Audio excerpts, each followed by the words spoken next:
Que el Señor les bendiga, mis hermanas, mis hermanos, mis amigas, mis amigos, que el Señor les bendiga. Estamos acá frente a la palabra de Dios y en esta palabra de Dios tenemos una profecía de Nahum, ¿sí? Y es algo que muy pocas veces se ve la furia de Dios en sus profecías o cuando se habla de su palabra. Tenemos que tener en cuenta qué ha pasado acá para que nos ubiquemos, por qué Dios está enojado. Acá dice profecía sobre Nínive. Vamos a leer en nombre del Padre, del Hijo y del Espíritu Santo, y el pueblo dice amén. Y pido a Dios que me dé el alumbramiento para poder hablar de su palabra. Profecía sobre Nínive. Sabemos que Jonás fue y profetizó a Nínive. Todos saben la historia porque es uno de los profetas menores que más se habla. Es que él fue y no fue a profetizar lo que Dios quería que hiciera, ¿no? El trabajo que quería que hiciera allá en Nínive. Y se fue para otro lado. Todos saben la historia, que él subió a un barco, el barco se iba a hundir, entonces le preguntaron a Jonás que cuál era el oficio de él. Y le dijo que era profeta y que tenía que ir a Nínive. Así que le dijo él, échenme al mar. Y allí todos saben la historia de que Jonás fue tragado por un pez y lo llevó hasta la playa. Y estuvo 3 días y 3 noches. Y allí está la señal de lo que dice nuestro Señor Jesucristo. Cuando le pedían señales al Señor Jesucristo, dice, la señal de Jonás les doy. Que el Señor iba a estar muerto 3 días e iba a resucitar. Bueno, entonces, por último, Jonás se decide ir hasta Nínive y le profetiza. Una de las cosas que sabía era que era un pueblo malvado, pero súper malvado, ese pueblo. Era un pueblo realmente lo más malvado que podía haber. Y cuando va y profetiza, aún después obedeció Jonás y llegó a profetizarle a Nínive, ¿qué pasó? Que él empezó a decir, en tantos días Dios va a destruir esa ciudad. En tantos días Dios va a destruir.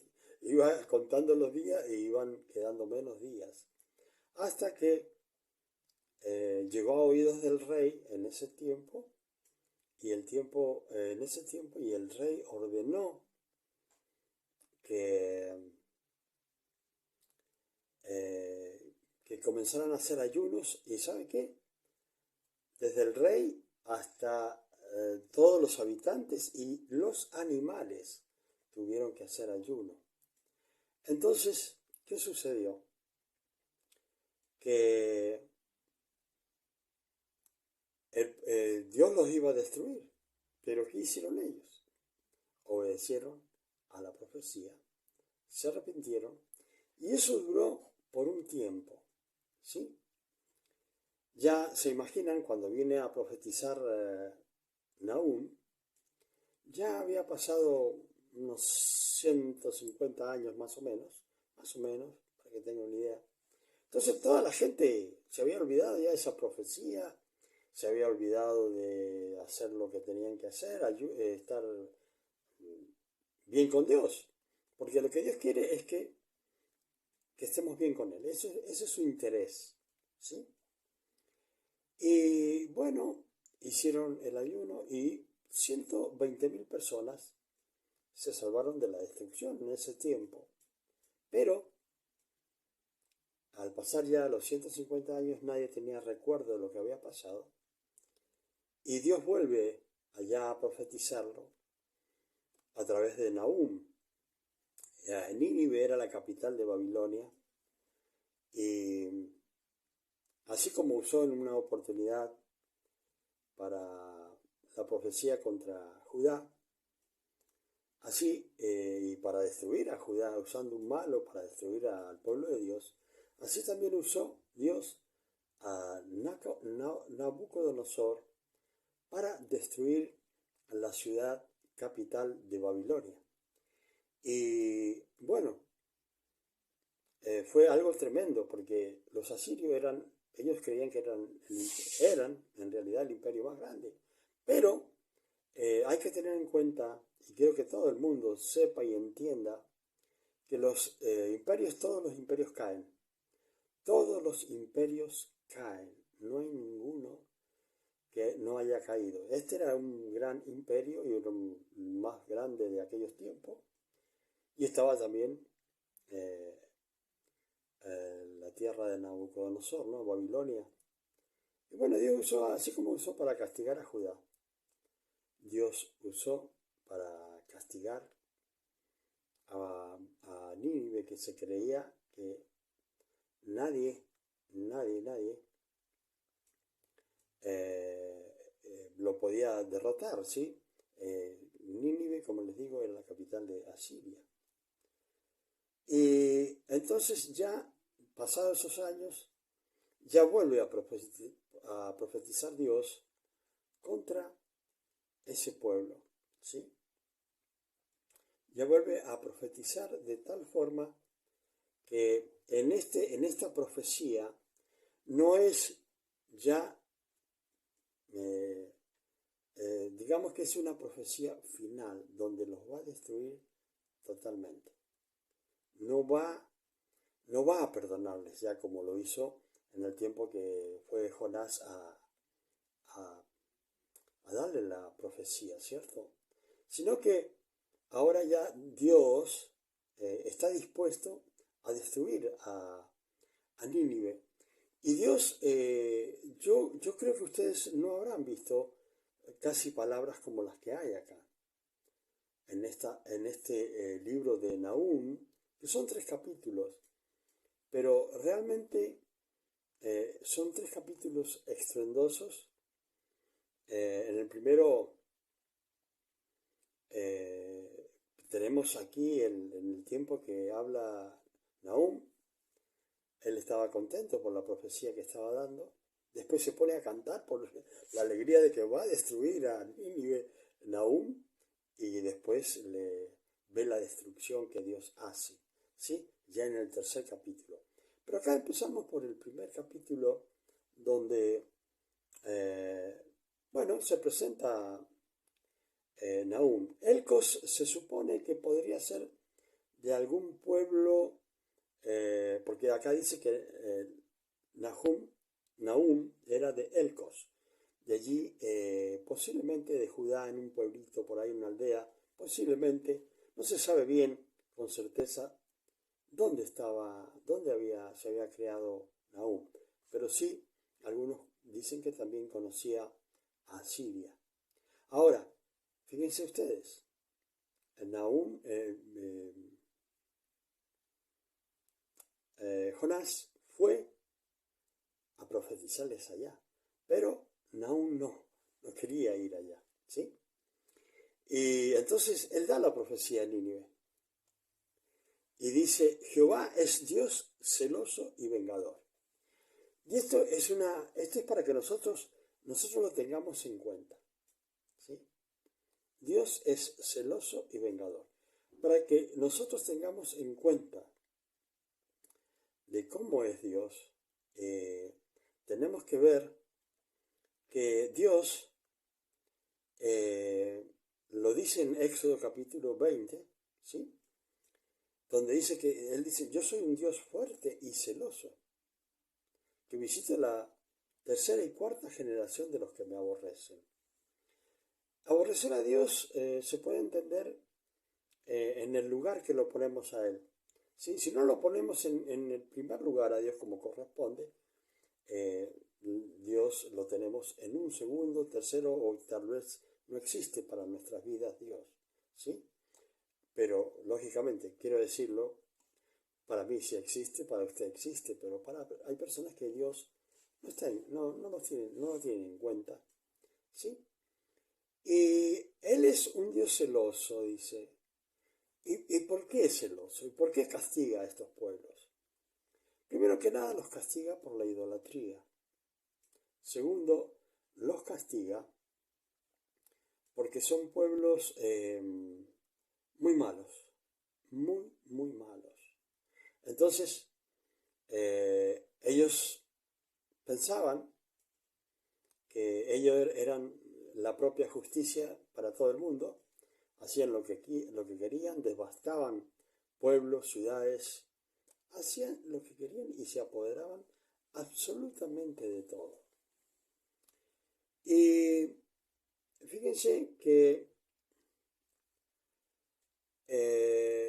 dice celoso y vengador. Esto es lo que usted tiene que tener en cuenta. Jehová es celoso y vengador. Las personas por ahí no van a entender esto. Porque todos conocen este versículo que dice que Dios es amor.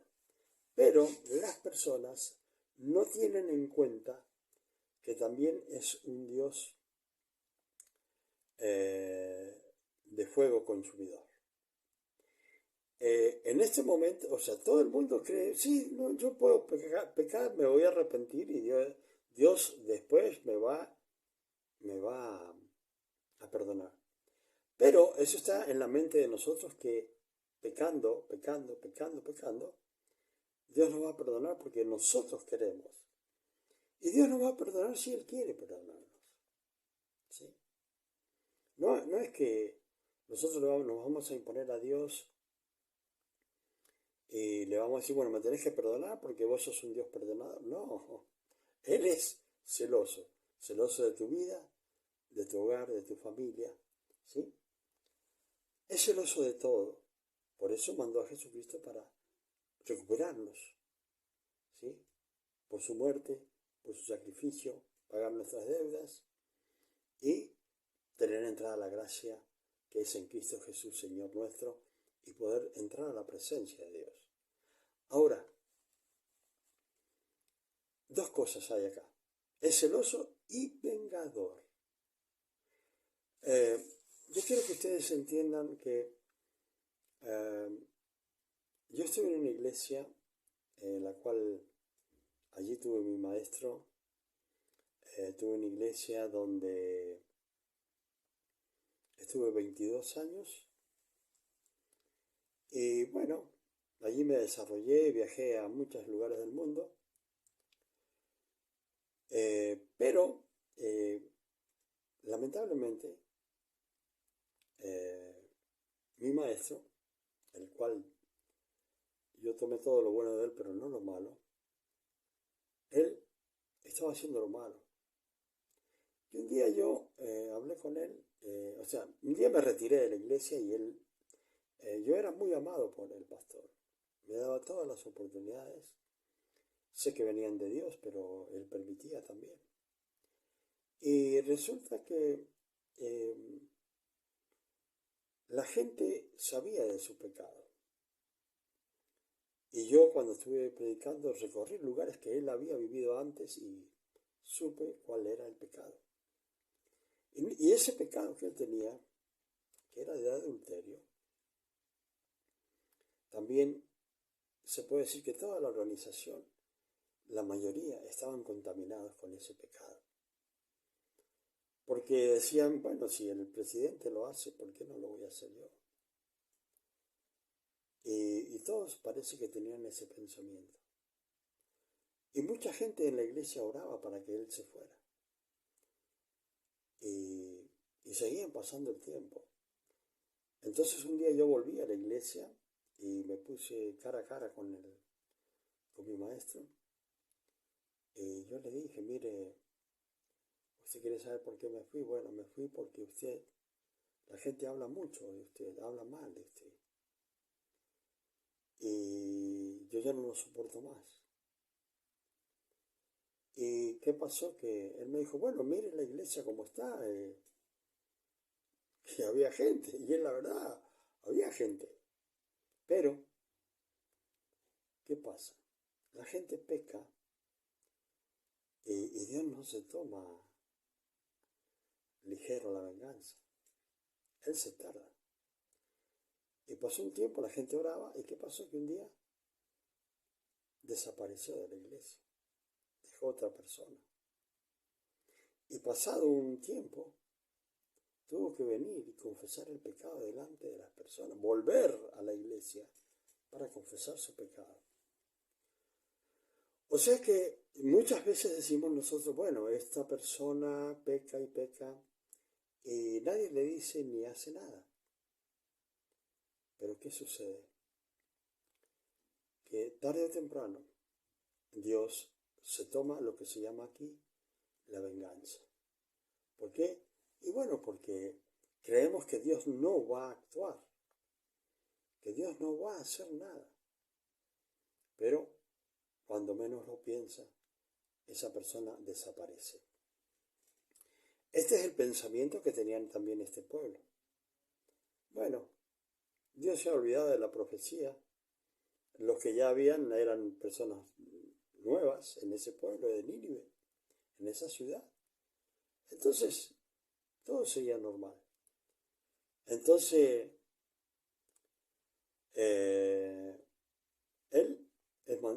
él tiene que profetizar a Nínive y le dice, bueno, Jehová es un Dios celoso y vengador.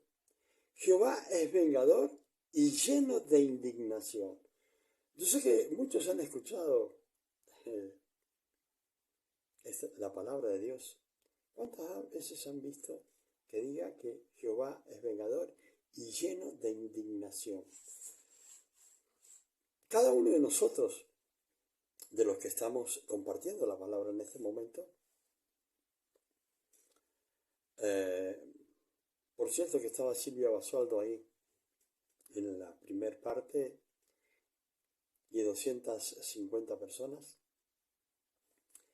que están conectados con nosotros. Y Dios, como les digo, es un Dios que se llena de indignación. Dios ha profetizado mucho a los pueblos y tarde o temprano ha llegado la profecía al pueblo. ¿Sí? Dios ha hecho que se cumpla la profecía.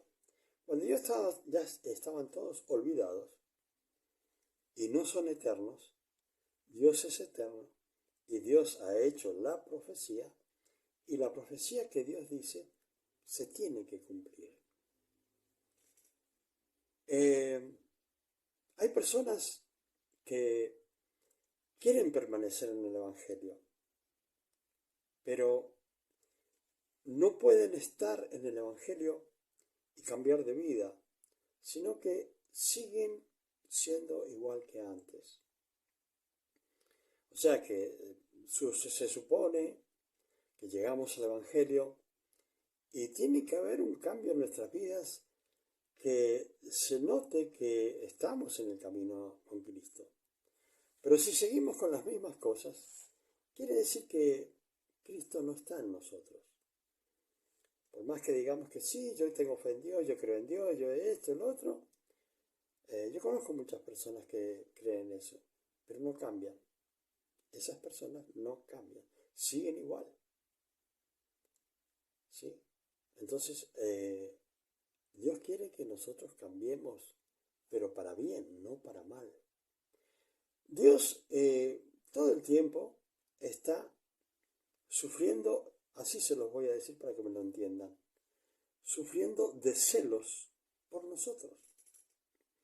O sea que cuando estamos con imágenes o tenemos cualquier ídolo en nuestra vida que sea material, o una estatua de yeso al cual le rogamos también, todo eso lo vuelve furioso a Dios y lo vuelve lleno de indignación. ¿Sí? ¿Usted sabe lo que significa la palabra indignación? Usted tiene un problema con una persona es injusta con usted, y usted se llena de indignación. Dios hace todo lo que puede, y Él puede hacerlo todo, pero todo lo que trata de agradar a su pueblo, pero su pueblo no escucha. Veo a muchos pastores que se han olvidado del camino que han comenzado. Se han olvidado que recibieron a Jesucristo, se han olvidado que son servidores de Dios y se han enredado en sus propios negocios. Esto es lo peor que hay para el varón y la mujer, que estando en comunión con Dios, estén pensando solo en los negocios, en cómo hago más dinero. Y fíjense que dice Dios que no podemos tener dos señores. ¿Por qué? Porque va a aborrecer a un señor y al otro lo va a amar. Como yo digo también a los varones. A los varones les digo, no pueden tener dos señoras. Porque a una la va a amar y la otra la va a aborrecer. Y a los varones también. A una va a amar y a la otra, a las mujeres también. A uno va a amar y al otro lo va a aborrecer. Y con seguridad que va a amar el de la calle y va a aborrecer el que tiene en su casa, que le da todo lo que tiene que darle. Así es de injusta la vida. Pero eso no queda fuera de los ojos de Dios, que es lo que la gente cree y piensa. Y Él dice acá, Jehová es vengador y lleno de indignación. Quiere decir que Dios se indigna, ¿sí? Dios se enoja, ¿sí? Es un Dios amoroso, pero es irascible, se llena de ira también, ¿sí? Va a decir, bueno, que estoy mintiendo, no.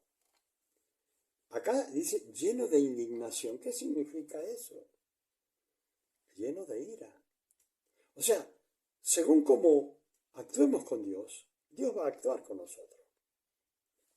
Quiero que me entiendan esta figura. Tenemos que refugiarnos en Dios para evitar que caiga la ira de Dios sobre nosotros. Fíjense, entiendan esto. No sé si lo van a poder entender lo que quiero explicar. Si quiero ser salvo de la ira de Dios ahora, ¿qué tengo que hacer? Refugiarme en Dios a través de Jesucristo. Entonces voy a ser salvo de la ira de Dios. ¿Sí? Cuando yo comencé el Evangelio, lo que más escuchaba era ser salvos de la ira. Hoy día, la gente, ¿qué comenta? Los negocios. Van a la iglesia y miran quién tiene el mejor auto. Van a la iglesia y miran quién tiene la mujer más bonita. O miran las mujeres a ver qué varón más bonito tiene la hermana. A ver cómo está la iglesia. A ver cómo se predica en la iglesia. Cómo se alaba, cómo alaban unos, cómo alaban otros. Algunos lo hacen automáticamente, pensando que cumplo estas 2 horas y me voy rápido porque me están esperando para la fiesta o para lo que sea. Y eso pasa.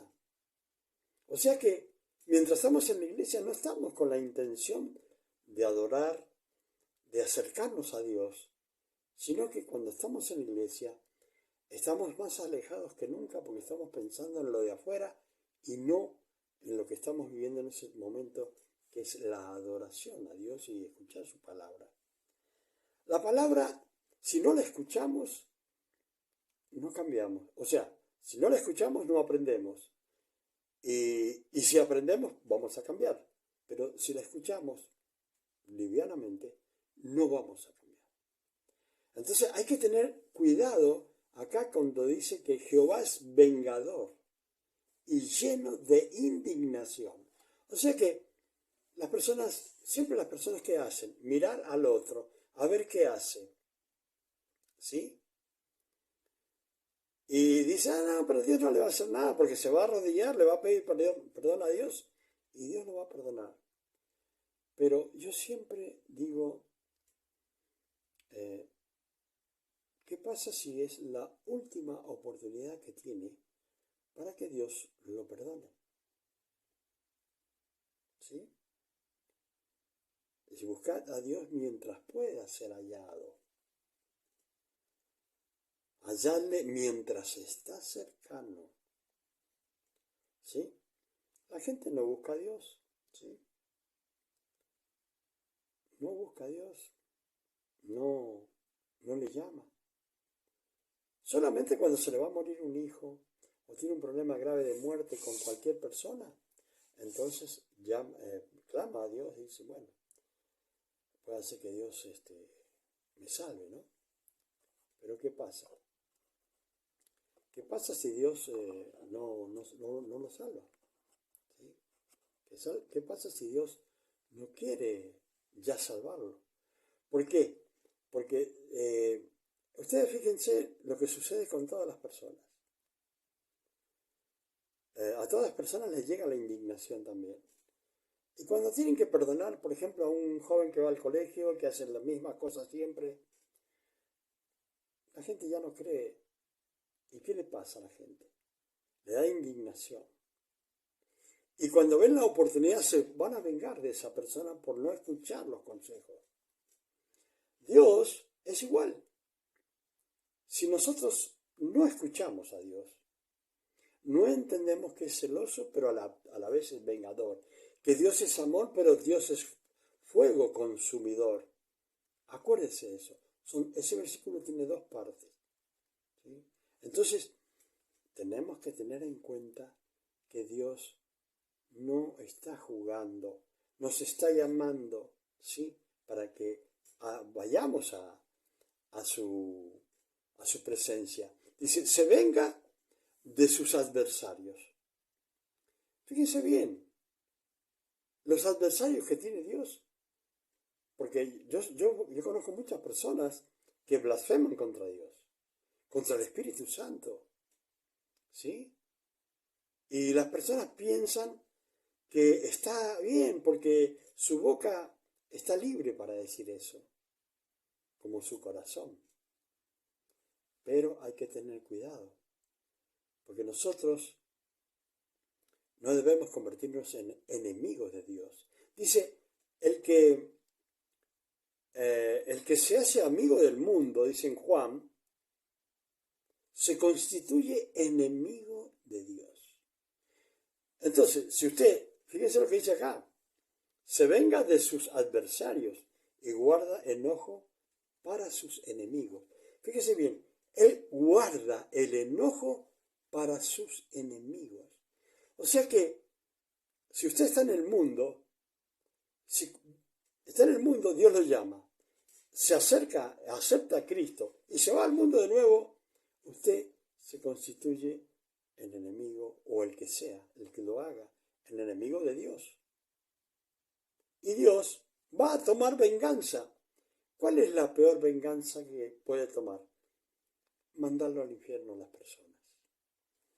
Estaba viendo ahí la rebelión de Coré, cuando muchos estaban discutiendo sobre Moisés, que porque él había sido elegido como líder y su hermano Aarón.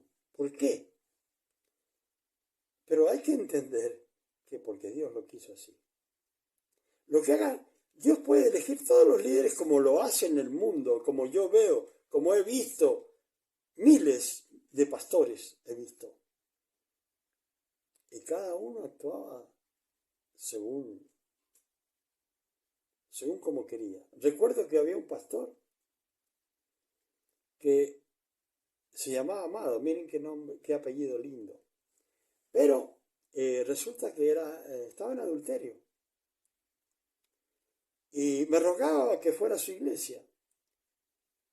Fui a su iglesia y lo menos que estaba era él.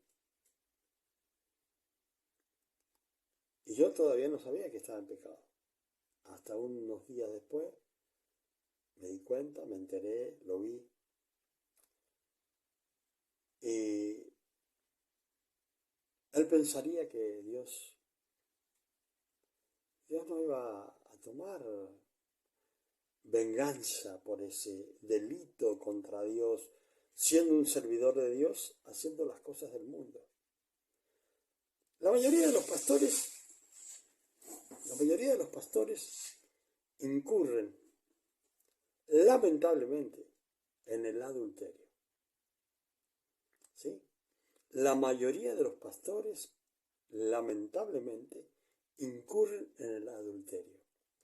Una de las cosas, Dios bendiga a la pastora de Puerto Rico, Carmen Santiago Padilla. Gracias por compartir, pastora. La mayoría de los pastores tienen varones, tienen la costumbre de aconsejar a mujeres en su oficina bien cerrada. A veces estas mujeres están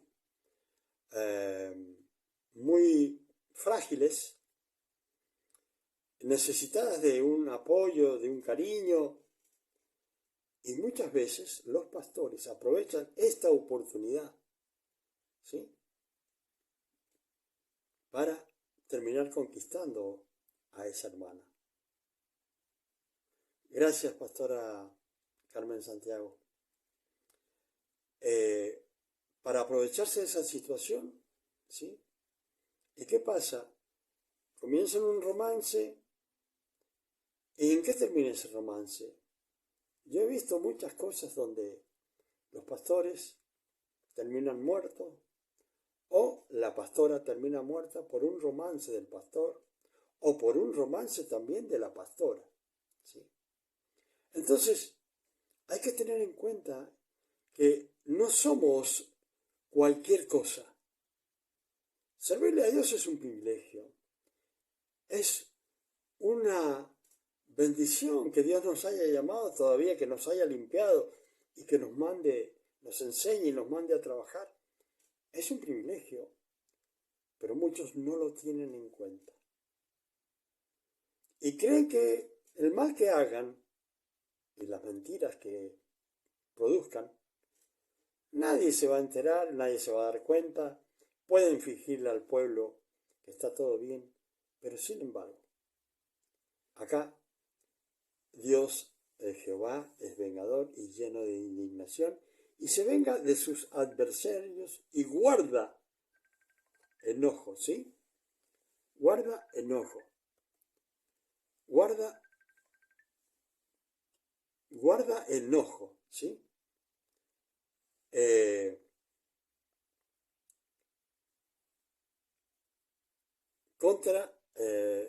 Para sus enemigos.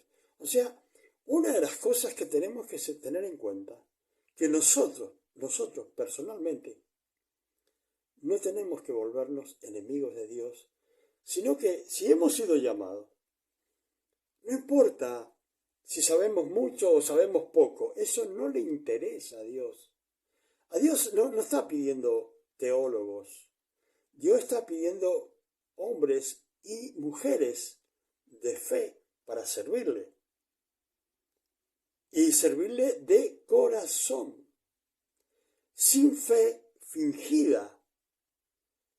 Y con la edad que yo tengo y la experiencia que tengo de recorrer iglesias por el mundo, ¿saben cuánto he visto?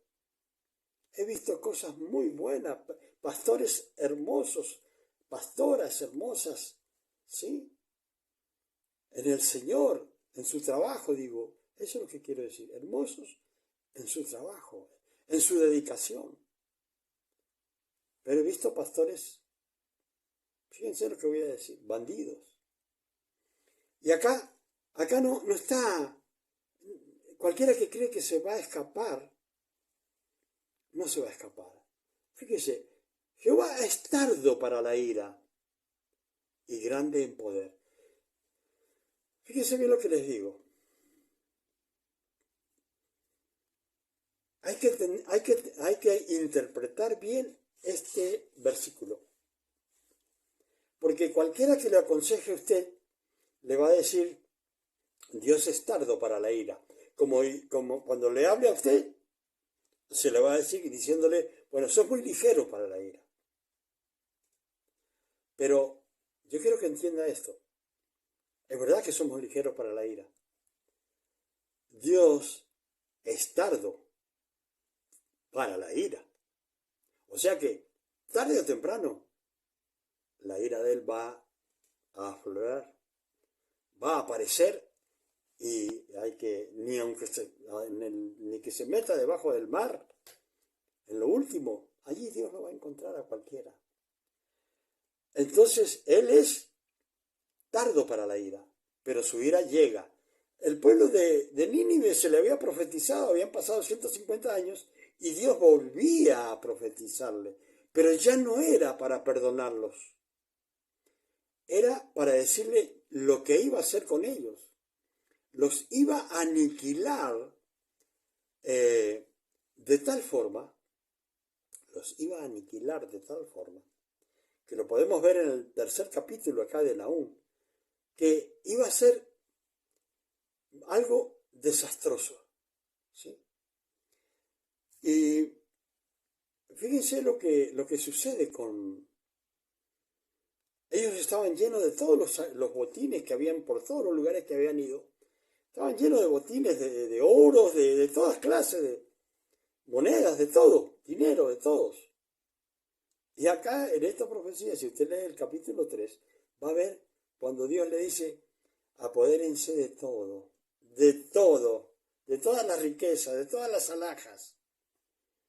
Así que cuando Dios se enoja, realmente se enoja. Es tardo para la ira, pero la ira llega. No es que se terminó, no tiene ira pero un ratito, no.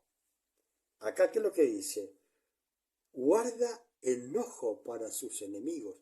O sea, que lo primero que tenemos que hacer, principalmente los que le servimos a Dios, no constituirnos enemigos de Dios. ¿Y cómo hacemos? Cumplir los mandamientos, primero que nada. Y segundo, hemos sido llamados para predicar, pregonar su palabra, como debe ser, ¿sí? Entonces, fíjense bien, Jehová es tardo para la ira y grande en poder.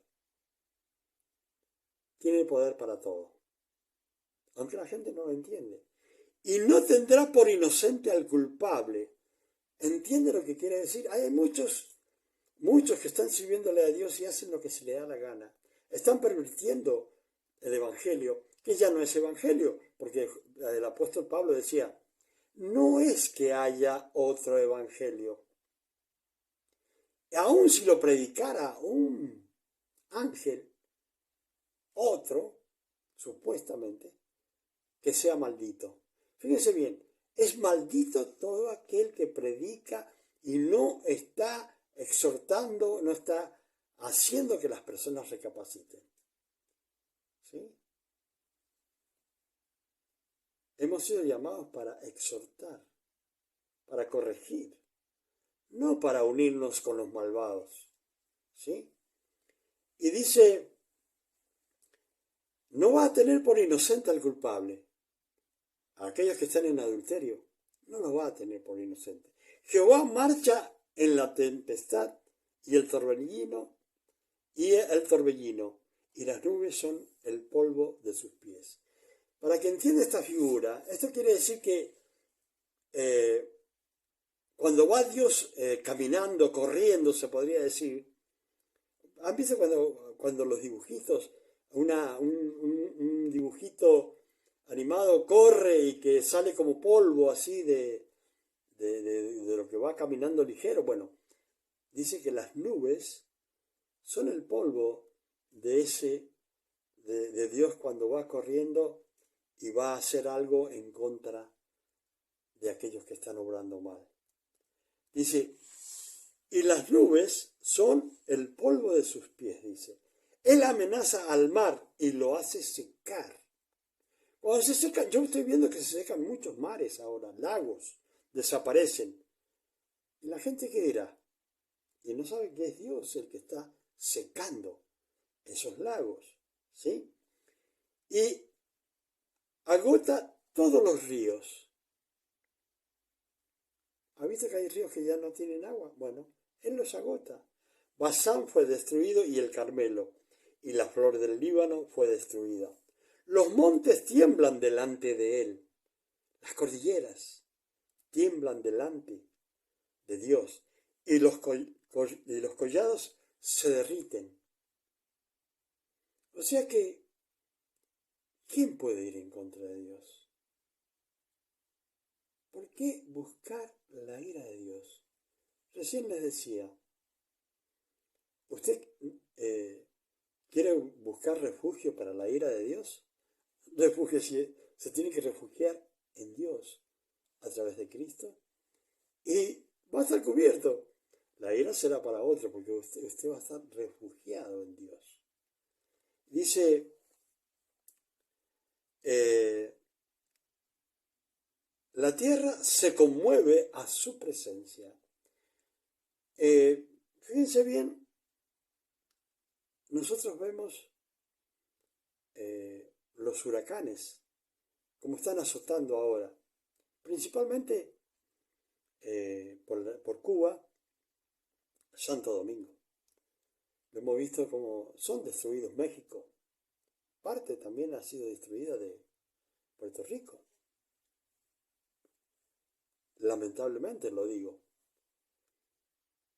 Y es que está pasando la ira de Dios. Ustedes ven que los destrozos que hacen en Estados Unidos, principalmente por la Florida, cómo destruye pueblos enteros. Gente que no se arrepiente. Ahora, fíjense bien, la tierra se conmueve a su presencia, el mundo y todos los que en él habitan. ¿Y qué no se conmueve con su presencia? Posiblemente se conmueva cuando ya sea tarde, cuando ya esté en el infierno. Ahí va a venir el arrepentimiento, va a venir el lloro y el crujir de dientes. Fíjense bien lo que dice acá. ¿Quién permanecerá delante de su ira? Estaba hablando, creo que estaba hablando, no sé si terminé la... Silvia, Dios le bendiga. Estaba primero en la lista. Dios le bendiga a usted y su familia. Y estaba viendo la rebelión de Coré. Todos discutían, porque Moisés y su hermano eran los elegidos de Dios. Y bueno, ¿qué le dijo Dios a Moisés? Apartate. Apartate de ese pueblo que se ha puesto en contra. ¿Sí? Apartate, le dijo. ¿Y qué hizo? Partió la tierra y se tragó a todos aquellos que estaban en la rebelión.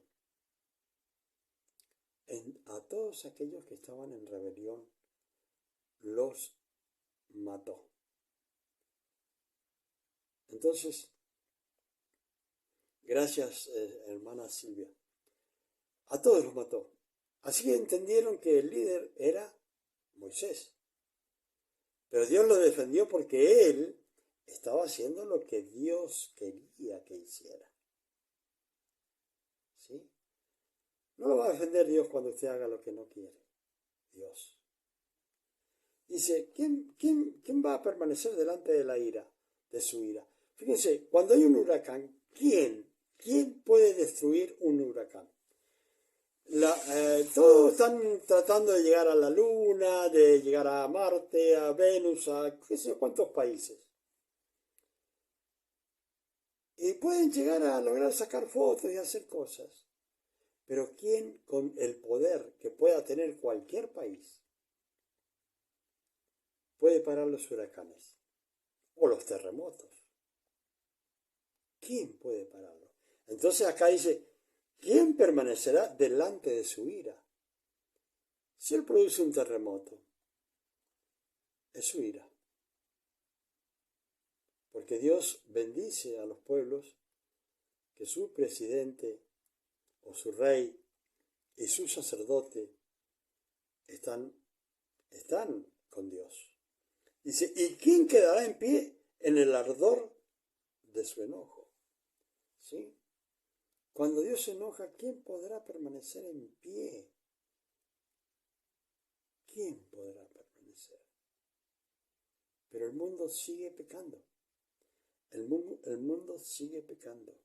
¿Sí? Su ira se derrama como fuego y por él se hienden las peñas. ¿Sí? Jehová es bueno, fortaleza en el día de la angustia y conoce a los que en él confían.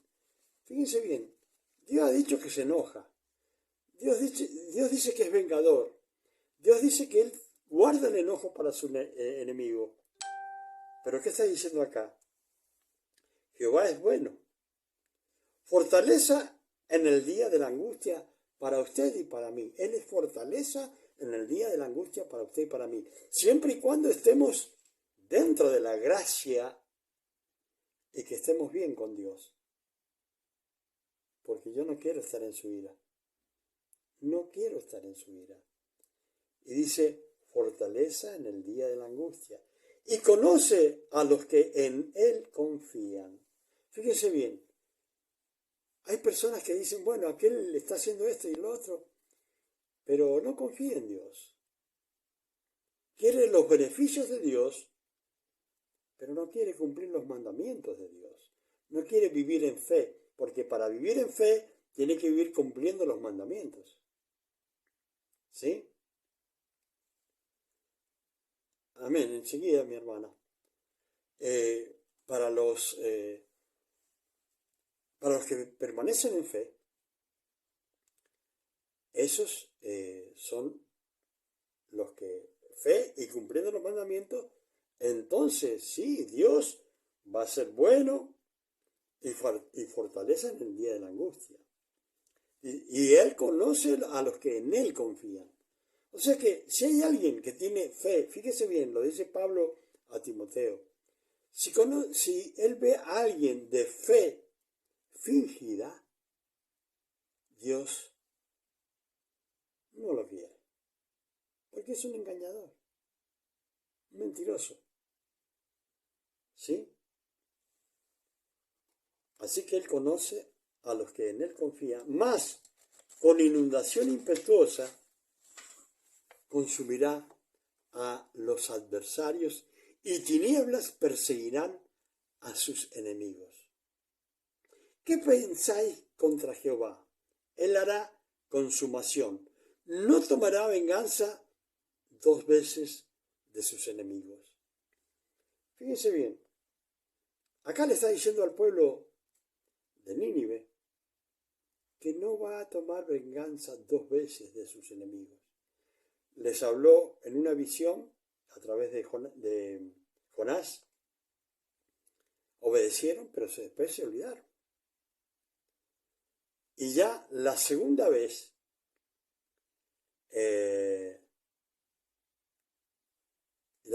sí ya tomó venganza. Ya tomó venganza. Allí lo estaba profetizando, pero nosotros sabemos ya históricamente qué sucedió. Dice, aunque sean como espinos entretejidos y estén empapados en su embriaguez, serán consumidos como hojarasca, completamente seca. Hojarasca es un montón de hojas que se le prende fuego y se consume ligero, ¿sí? De ti salió el que imaginó mal contra Jehová, un consejero perverso. ¿Sí? Así ha dicho Jehová, aunque reposo tengan, sean tantos, aún así serán talados, y él pasará. ¿Sí? O sea que él los va a cortar como que fueran árboles a todos los hombres que allí son sus enemigos y hoy día también. Porque lo dice Juan el Bautista, ya el hacha está puesta a la raíz de los árboles y todo árbol que no da buen fruto será cortado. y echado en el infierno. Dice, bastante te he afligido, no te afligiré ya más, porque ahora quebraré su yugo de sobre ti y romperé tus coyuntas. Esto le está diciendo a Judá.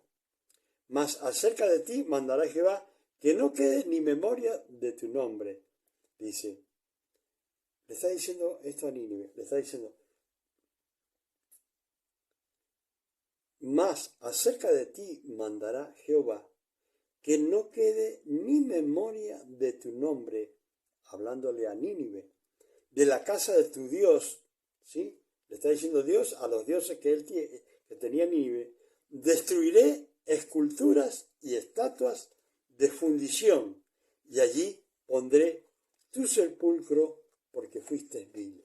O sea que va a destruir sus dioses y allá, dice, va a poner el sepulcro para cada uno de sus enemigos, dice, porque fueron malos. Dice, he aquí sobre los montes los pies del que trae buenas nuevas, del que anuncia la paz. ¿Quién es el que está acá apareciendo? A veces las personas no pueden identificar a Jesucristo. Y acá está hablando en el versículo 15, he aquí sobre los montes de los pies del que trae buenas nuevas, del que anuncia la paz. Celebra, oh Judá, tus fiestas, cumple tus votos. ¿Sí? Aquellos que hacen votos a Dios, cúmplanlos. Y nunca más volverá a pasar por ti el malvado que es Nínive, dice, pereció del todo. O sea que acá está diciendo en profecía que eso es lo que va a quedar, nada. ¿Sí? Entonces, tengamos en cuenta esto, que no hay nada que quede fuera de la presencia de Dios. Bueno, que el Señor les bendiga y vamos a estar orando por su nieto Facundo, mi hermana, ¿sí? Que el Señor le bendiga y estaremos orando por él, ¿sí? Que Dios le bendiga y será hasta la próxima.